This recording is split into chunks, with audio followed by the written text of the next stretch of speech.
Hello. Hi. Radhe Radhe. Good morning all of student. कैसे हो आप सभी मेरे प्यारे विद्यार्थियों। हमारी आरबीएससी राजस्थान अध्ययन की जो क्लासेस चल रही हैं उसके अंतर्गत छठवीं क्लास का अध्याय 5 आज कवर करने वाले हैं, जो आपके लिए यू आरपीएससी से संबंधित REET first grade, second grade, RAS, पशु प्रचार भर्ती परीक्षा, एलडीसी और कंपटीशन एग्जाम के लिए बहुत ही इंपॉर्टेंट होने वाले हैं। यहाँ से एक भी क्वेश्चन आपके लिए बाहर नहीं होगा। आपके लिए सेलेक्टेड क्वेश्चनों को संपूर्ण निचोड़ कक्षा 6 की क्लास का यहाँ पर रख दिया गया है।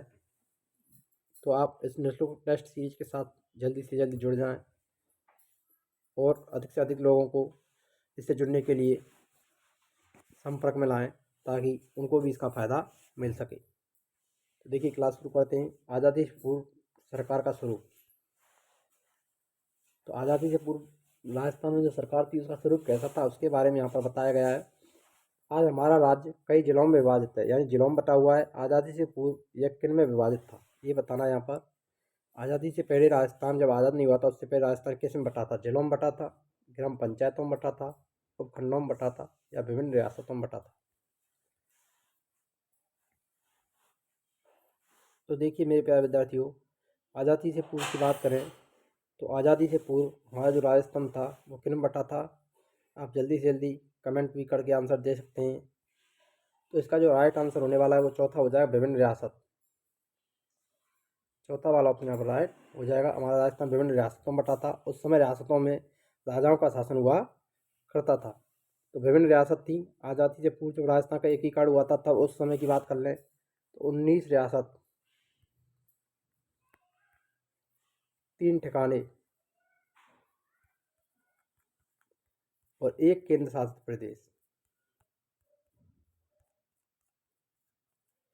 प्रदेश था उस समय जब हमारा राजस्थान का एकीकरण किया गया था। तो इससे पहले राजस्थान किसमें बटा था? विभिन्न रियासतों में बटा हुआ था। नेक्स्ट क्वेश्चन देखिए। पहले राजशाही शासन था, इसमें शासन की सर्व शक्ति का सर्वोच्च केंद्र कौन होता था? यानी शासन की संपूर्ण शक्ति का केंद्र कौन होता था? प्रधानमंत्री, सेनापति, राजा या सेना? तो जल्दी जल्दी कमेंट कीजिए मेरे प्यारे साथियों। राजशाही शासन में शासन का सर्वोच्च शक्ति किसके पास होती थी? तो वो राजा के पास में होती थी। तीसरा वाला अपने यहाँ पर राइट रहेगा। प्रधानमंत्री, सेनापति और सेना ये सभी राजा के अधीन हुआ करते थे। राजस्थानी रियासतों में निम्न में से किन वंशों ने शासन किया? यानी राजस्थान में उस समय रियासत थी, उस समय कौन कौन से वंशों का शासन रहा था यहाँ पर भी बताना है। सिसोदिया व राठौर वंश, कछवाहा वंश, चौहान वंश, उपयुक्त सभी। राजस्थानी रियासतों में इन सभी राजवंशों ने शासन किया था, आपको पता ही चल गया होगा। तो राजस्थान में सिसोदिया वंश भी रहा था, राठौर वंश भी था, कछवाहा वंश भी था और चौहान वंश भी था। तो चौथा वाला अपने यहाँ पर राइट हो जाएगा। नेक्स्ट क्वेश्चन है, विभिन्न रियासतों में शासन संचालन के लिए केंद्रीय व्यवस्था के पदाधिकारी कौन होते थे? यानी केंद्रीय जो व्यवस्था थी उसका शासन संचालन करने के पदाधिकारी कौन थे? राजा, मंत्री, बख्शी और खजांची, परगना अधिकारी, उपयुक्त सभी।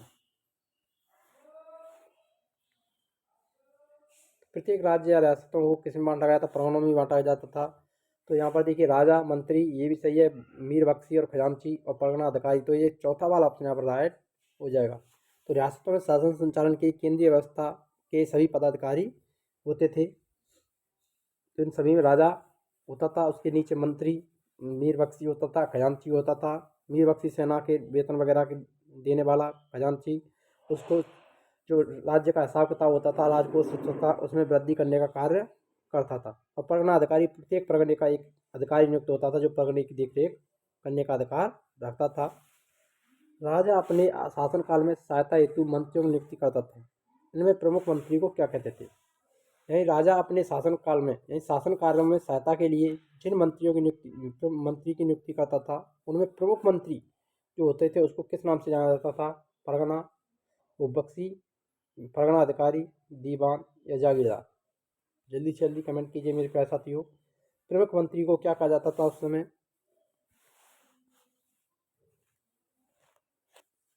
तो देखिए यहाँ पर जो राइट आंसर रहेगा वो आपके लिए करेक्ट आंसर तीसरा वाला ऑप्शन है, वो राइट हो जाएगा यहाँ पर, दीवान। तो प्रमुख जो मंत्री होता था उसको दीवान कहते थे, जो राजा के शासन कार्य में सहायता के लिए नियुक्त किया जाता था। यदि आपने अभी तक वीडियो को लाइक नहीं किया तो वीडियो को लाइक कर दें और चैनल को सब्सक्राइब कर दें। यदि आप नए हैं तो बेल आइकन को क्लिक करें और ऑल का नोटिफिकेशन दबाएं ताकि प्रत्येक नोटिफिकेशन हमारा आप तक पहुंचता रहे। आपकी तैयारी को बेहतर बनाने के लिए हमने ये टेस्ट सीरीज शुरू की है। इसी प्रकार निःशुल्क टेस्ट सीरीज आपके लिए और भी उपलब्ध रहेंगी राजस्थान जीके से संबंधित। तो पहले हम इसको कवर करने वाले 6 से लेकर के 10वीं तक राजस्थान अध्ययन की जो क्लास किताब हैं उन सभी से निचोड़ लेकर के क्वेश्चनों को कवर किया जाएगा। तो देखिए, सेना को वेतन देने तथा सेना संबंधी अन्य कार्यों को करने की जिम्मेदारी किसके पास में होती थी। यानी सेना को वेतन देना का कार्य और सेना संबंधी अन्य कार्यों को करने की जिम्मेदारी किस अधिकारी को सौंपी जाती थी। मीर बख्शी को, खजांची को, राजा को या जागीरदार को। जल्दी से जल्दी कमेंट कीजिए मेरे प्यारे विद्यार्थियों। इसके बारे में हम पहले भी जिक्र कर चुके हैं,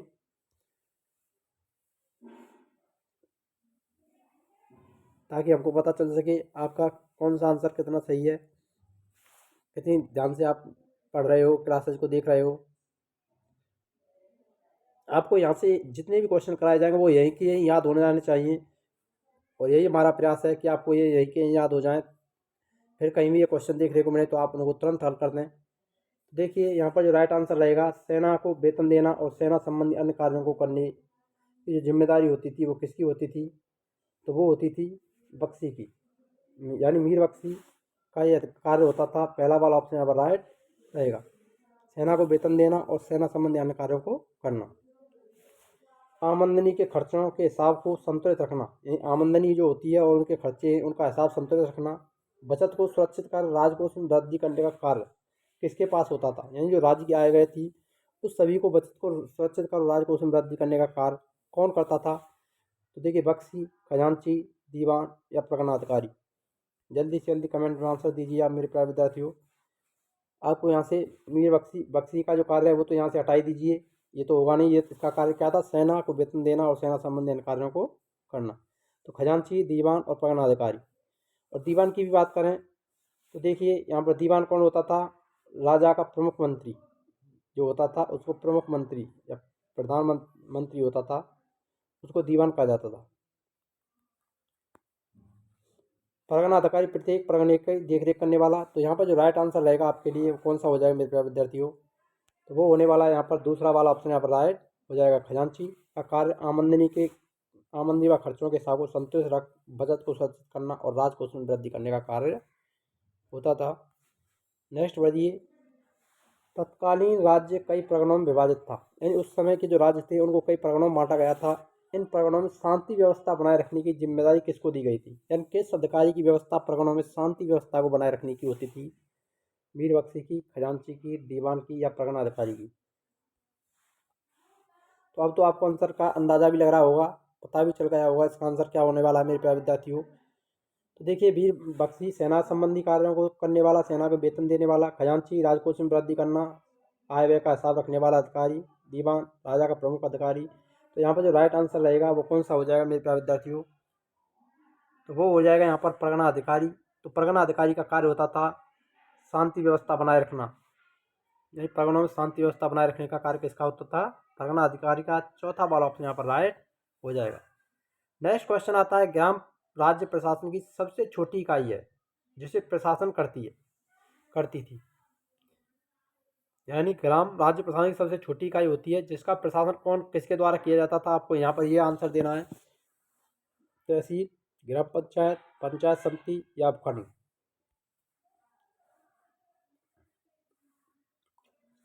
तो ग्राम का प्रशासन किसके द्वारा किया जाता था मेरे प्यारे साथियों। तो वो करती थी ग्राम पंचायत। प्रत्येक ग्राम में ग्राम पंचायत होती है जो ग्राम का प्रशासन करती है, शासन संचालन करती है। तो दूसरा ऑप्शन यहाँ पर राइट हो जाएगा। नेक्स्ट क्वेश्चन देखिए, राजस्थान के मध्यकाल में संपूर्ण शासन तंत्र राजा और जागीरदारी व्यवस्था पर आधारित था। तो जागीर की सुरक्षा और उसका शासन संचालन किसका कार्य था। तो जागीर की बात हुई है, जागीर होती थी उसकी सुरक्षा और शासन संचालन का कार्य बख्शी, राजा, जागीरदार या दीवान। जल्दी से जल्दी कमेंट में आंसर दे दीजिए मेरे प्यारे विद्यार्थियों। आपको इसका आंसर तुरंत पता चल गया होगा। इसका आंसर क्या होने वाला है? देखिए मेरे प्यारे विद्यार्थियों, बख्शी का कार्य हमने बता ही दिया, सेना संबंधी कार्य। राजा सब शासन की केंद्र शक्ति संपूर्ण हाथ में होती थी राजा के में।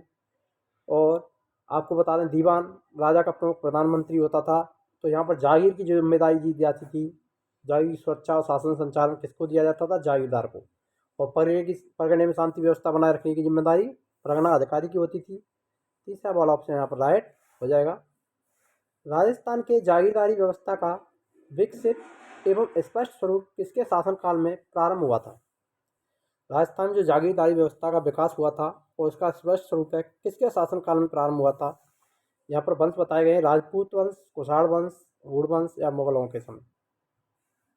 जल्दी से जल्दी कमेंट कीजिए मेरे प्यारे विद्यार्थियों। बहुत ही इंपॉर्टेंट क्वेश्चन है, बहुत महत्वपूर्ण क्वेश्चन है ये, मोस्ट इंपॉर्टेंट क्वेश्चन। लगा के चलें आप इसको। जागीरदारी व्यवस्था का विकास और स्पष्ट स्वरूप किसके शासनकाल में प्रारंभ हुआ था? तो ये हुआ था मेरे प्यारे साथियों राजपूत। पहला वाला ऑप्शन यहाँ पर राइट हो जाएगा, जो कि राजस्थान की प्रमुख रियासतों की भूमि थी। राजपूतों की भूमि होने के कारण राजस्थान को राजपूताना कहा जाता था। तो राजपूतों के काल में जागीरदारी व्यवस्था का विकास और स्पष्ट स्वरूप देखने को मिलता है। पहला वाला ऑप्शन यहाँ पर राइट हो जाएगा। नेक्स्ट क्वेश्चन की तरफ बढ़ते हैं। वह पत्र जिसमें शासक द्वारा प्रदान की गई जागीर का उल्लेख होता था, यदि शासक किसी को जागीर देता था, वह पत्र था, उस पत्र को किस नाम से जाना जाता था? आपको ये बताना है। यहाँ पर पट्टा रेख कहा जाता था, जागीर पट्टा कहा जाता था, भूमि पट्टा कहा जाता था या नाप पट्टा कहा जाता था? जल्दी से जल्दी कमेंट कर दीजिए मेरे प्यारे विद्यार्थियों। इसका जो राइट आंसर रहेगा वो क्या हो जाएगा? वह पत्र जिसमें शासक द्वारा प्रदान की गई जागीर का उल्लेख होता था, उसको क्या कहा जाता था? तो देखिए मेरे प्यारे विद्यार्थियों, आपको पता चल गया हो, जागीर का उल्लेख जागीर पट्टा में किया जाता था। दूसरा वाला ऑप्शन यहाँ पर राइट हो जाएगा आपके लिए।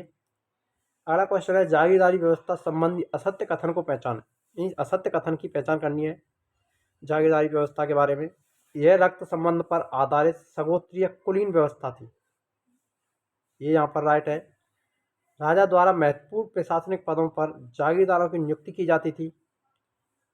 राजा व जागीरदार के संबंध स्वामी सेवक के नहीं बल्कि भाईचारे और सौहार्द पर आधारित होते थे। ये सभी कथन सत्य हैं।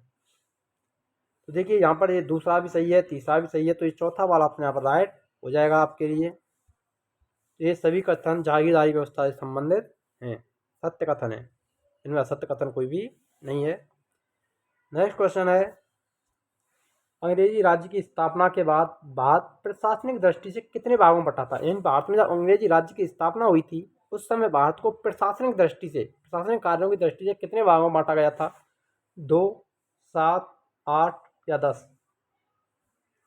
जल्दी से जल्दी कमेंट कर दीजिए मेरे प्यारे विद्यार्थियों। इसका आंसर क्या रहेगा?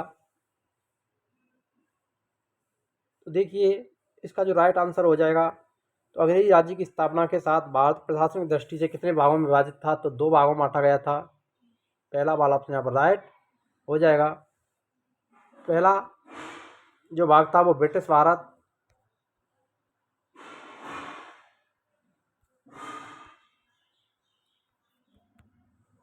और दूसरा जो भाग था वो भी आप देख लीजिए, वो था दूसरा रियासती विभाग।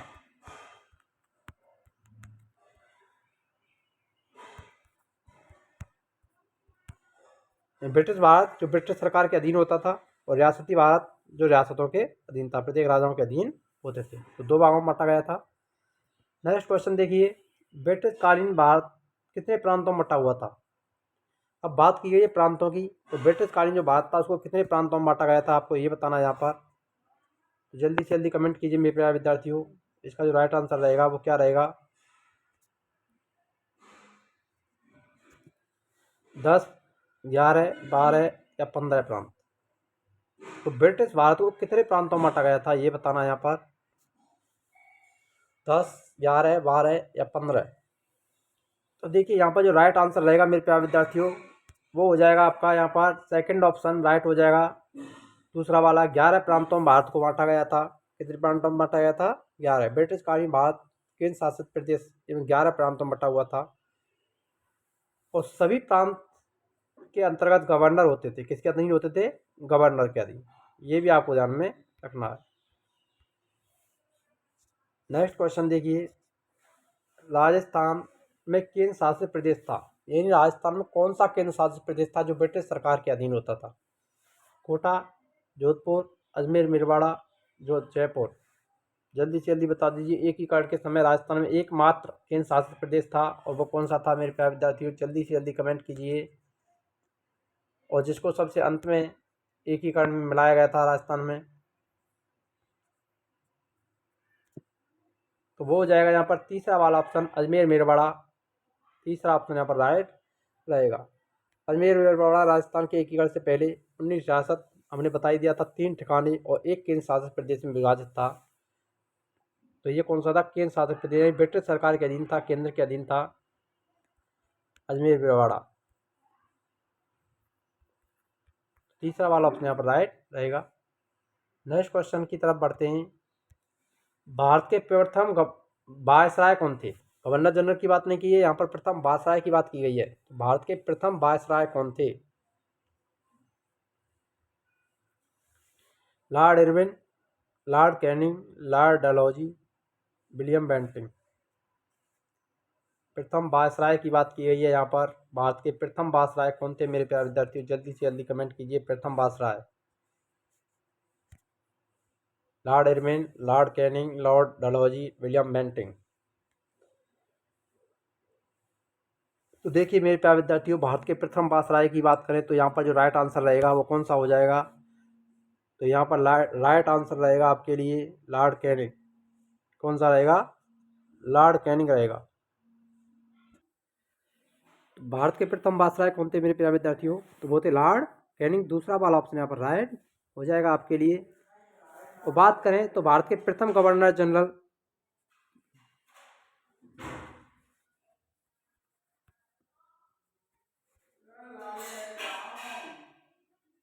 प्रथम गवर्नर जनरल कौन थे? तो वो थे मेरे प्यारे विद्यार्थियों विलियम बेंटिंक। भारत के प्रथम गवर्नर जनरल कौन थे? तो वो थे विलियम बेंटिंक। ये भी आपको ध्यान में रखना है, मोस्ट इंपोर्टेंट है, ये भी पूछ सकता है। वायसराय की बात करें तो लॉर्ड कैनिंग को प्रथम वायसराय बनाया गया था, और प्रथम गवर्नर जनरल लॉर्ड जनरल कौन थे? विलियम बेंटिंक थे। और प्रथम वायसराय भारत के कौन थे? लॉर्ड कैनिंग, जिनको 1858 भारत शासन अधिनियम 1858 यानी 1857 की जो क्रांति हुई थी उसके बाद में बनाया गया था। जो गवर्नर जनरल था उसको क्या नाम, पदनाम दे दिया गया था? भारत का वायसराय पदनाम दिया गया था। तो लॉर्ड कर्नल कैनिंग भारत के प्रथम वायसराय थे 1858 के भारत शासन अधिनियम के तहत। इनका नाम बदल दिया गया था, गवर्नर जनरल का क्या कर दिया था? भारत का वायसराय नाम कर दिया गया था, इसका नाम बदल करके। और पहले वायसराय आपको पता चला गया लॉर्ड कैनिंग थे। और वायसराय की जो नियुक्ति होती थी वो किसके द्वारा होती थी? ब्रिटिश सरकार के द्वारा की जाती थी। ये भी आपको ध्यान में रखना है। यहाँ पर ब्रिटिश सरकार वायसराय की नियुक्ति सीधे करती थी। आगे बढ़ते हैं। राजस्थान के प्रथम निर्वाचित मुख्यमंत्री, निर्वाचित मुख्यमंत्री की बात हुई है, निर्वाचित मुख्यमंत्री कौन थे? टीकाराम पालीवाल, जयनारायण व्यास, मोहनलाल सुखाड़िया, हीरालाल शास्त्री। तो राजस्थान के प्रथम निर्वाचित मुख्यमंत्री कौन थे? जल्दी से जल्दी कमेंट कीजिए मेरे प्यारे विद्यार्थी। निर्वाचित मुख्यमंत्री, तो राजस्थान के प्रथम निर्वाचित मुख्यमंत्री कौन थे मेरे प्यारे विद्यार्थियों? जल्दी से जल्दी कमेंट में आंसर दीजिए इसका। देखिए उसका आंसर, राइट आंसर रहेगा टीकाराम पालीवाल। राजस्थान के प्रथम निर्वाचित मुख्यमंत्री थे टीकाराम पालीवाल। पहला वाला ऑप्शन यहाँ पर राइट रहेगा आपके लिए। जयनारायण व्यास सर्वाधिक लंबे समय तक, जयनारायण व्यास भी राजस्थान के मुख्यमंत्री थे, ये भी आपको ध्यान रखना है।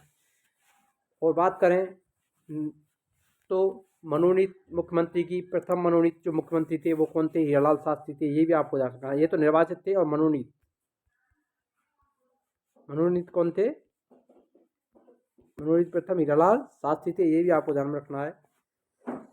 और बात करें तो राजस्थान में जो निर्वाचित मुख्यमंत्री टीकाराम पालीवाल थे, जब चुनाव हुए थे 1952 में राजस्थान में, तो उस समय टीकाराम पालीवाल 3 मार्च 1952 3 मार्च 1952 को मुख्यमंत्री बनाए थे। और तब से लेकर 1 नवंबर 1952 तक इन्होंने मुख्यमंत्री पद पर कार्य किया था, ये भी आपको ध्यान में रखना है। इनका कार्यकाल 3 मार्च 1952 से 1 नवंबर 1952 तक रहा था। राजस्थान के प्रथम निर्वाचित मुख्यमंत्री थे, और क्रम से बात करें तो चौथे मुख्यमंत्री, क्रमानुसार कौन से थे? चौथे थे। ये भी आपको ध्यान में रखना है यहाँ पर। नेक्स्ट क्वेश्चन आता है, राजस्थान की प्रथम विधानसभा के लिए चुनाव कब हुए थे? 1952, 1953, 1954, 1955। राजस्थान की प्रथम विधानसभा के लिए चुनाव कब हुए थे, ये बताना है आप यहाँ पर। जल्दी जल्दी कमेंट कीजिए मेरे प्यारे विद्यार्थियों। राइट आंसर क्या रहेगा यहाँ पर? राजस्थान के प्रथम विधानसभा चुनाव हमने आपको बता भी दिया है। निर्वाचित जो मुख्यमंत्री बने थे, टीकाराम पालीवाल बने थे, तो 1952 यहाँ पर आपको राइट आंसर मिल जाएगा। आपको तुरंत पता चला होगा।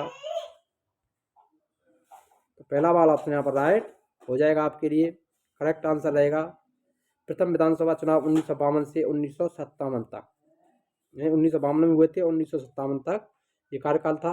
इसका उद्घाटन 31 मार्च 1952 को किया गया था। राजस्थान की प्रथम विधानसभा का उद्घाटन कब हुआ था? 31 मार्च 1952 को। और कितने सदस्यों के लिए चुनाव हुए थे, ये भी आपको हम बता देते हैं यहाँ पर। प्रथम जो चुनाव हुए थे वो 160 सीटों पर। कितने सीटों पर? 160 सदस्य थे प्रथम विधानसभा में। राजस्थान के सदस्यों की संख्या पूछी जाती है। राजस्थान की प्रथम विधानसभा में कितने सदस्य थे? तो 160 सदस्य थे, जिनमें भारतीय राष्ट्र कांग्रेस की बात करें तो भारतीय राष्ट्र कांग्रेस को 82 सीटें प्राप्त हुई थी। कितनी सीट मिली थी कांग्रेस को?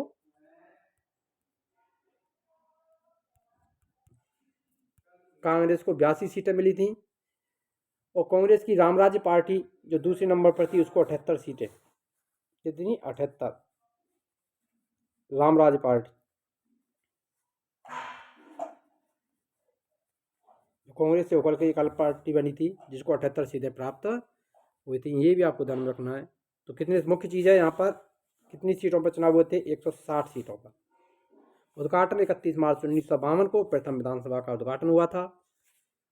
नेक्स्ट क्वेश्चन देखिए, किस अधिनियम के द्वारा अजमेर मेरवाड़ा के प्रशासन में परिवर्तन लाया गया था?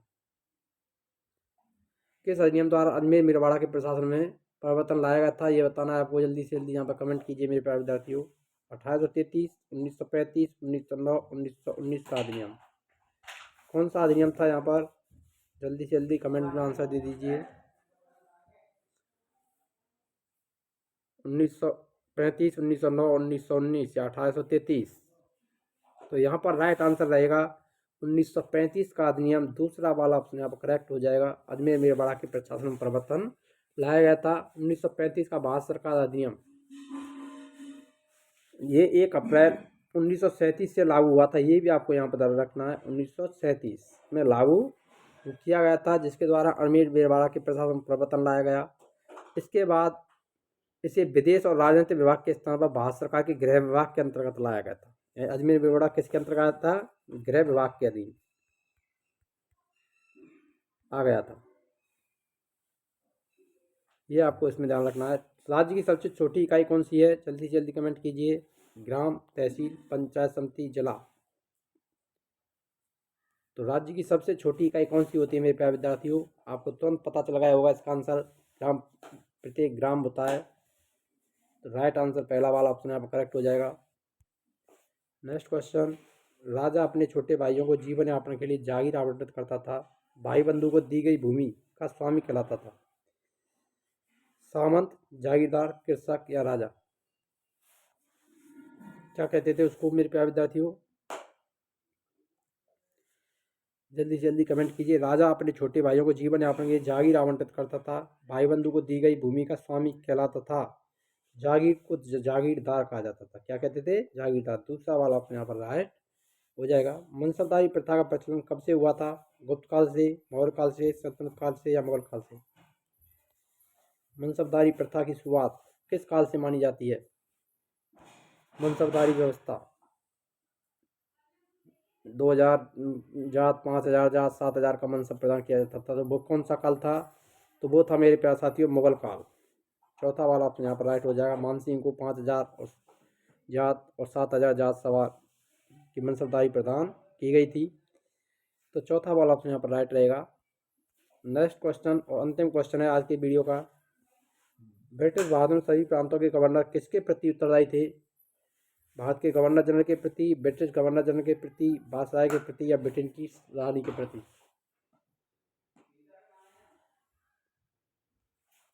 तो देखिए इसका जो राइट आंसर रहेगा वो कौन सा हो जाएगा मेरे प्यारे विद्यार्थियों?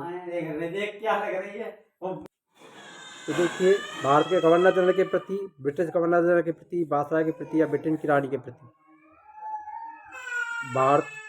ब्रिटिश भारत में सभी प्रांतों के गवर्नर किसके प्रति उत्तरदायी होते थे?